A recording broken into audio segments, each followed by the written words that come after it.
want to talk about how animals are learning all the time, as are we, by the way.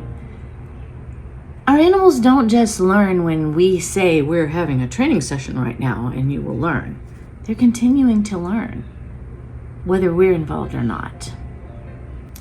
I'm going to show you a picture that was taken of a group of dogs being transported from one state to another, as is very popular these days with rescue dogs. And I want to talk about what these dogs are learning. What do you see in this photo? Really think about it. What I see are a group of dogs stacked in crates like so many boxes to be moved. None of them are relaxed.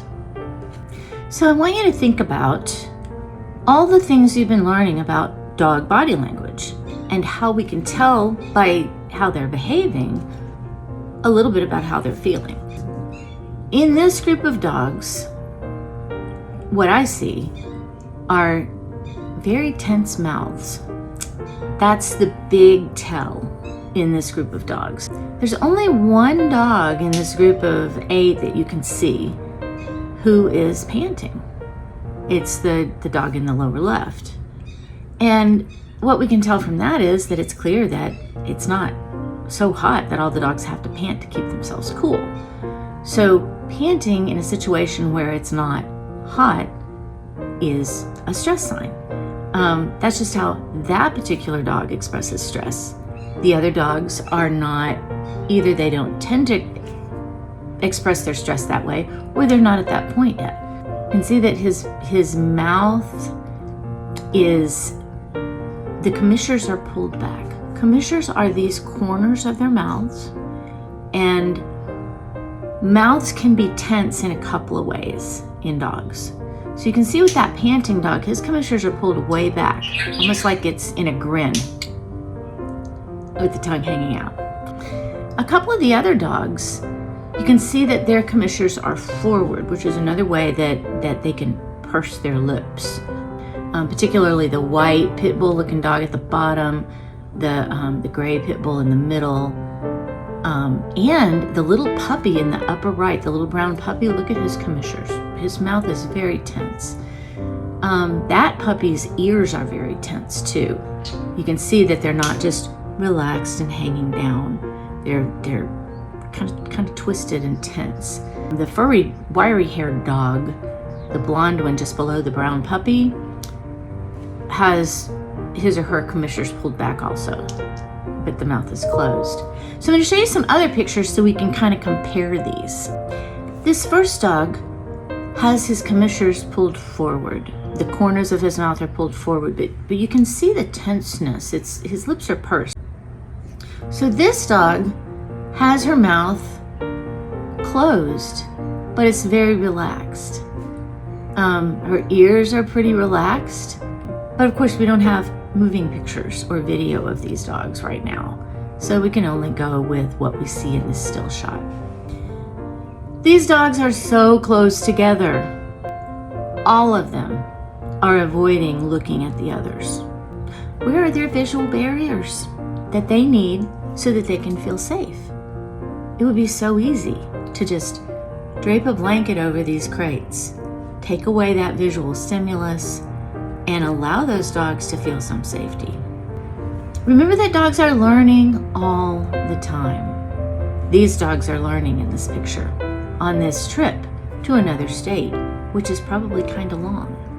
Classical conditioning is learning through the association of your emotions or feelings with whatever else is going on. So I want you to think about what feelings these dogs are associating with the stimuli that are impacting them right now. So what are these dogs feeling?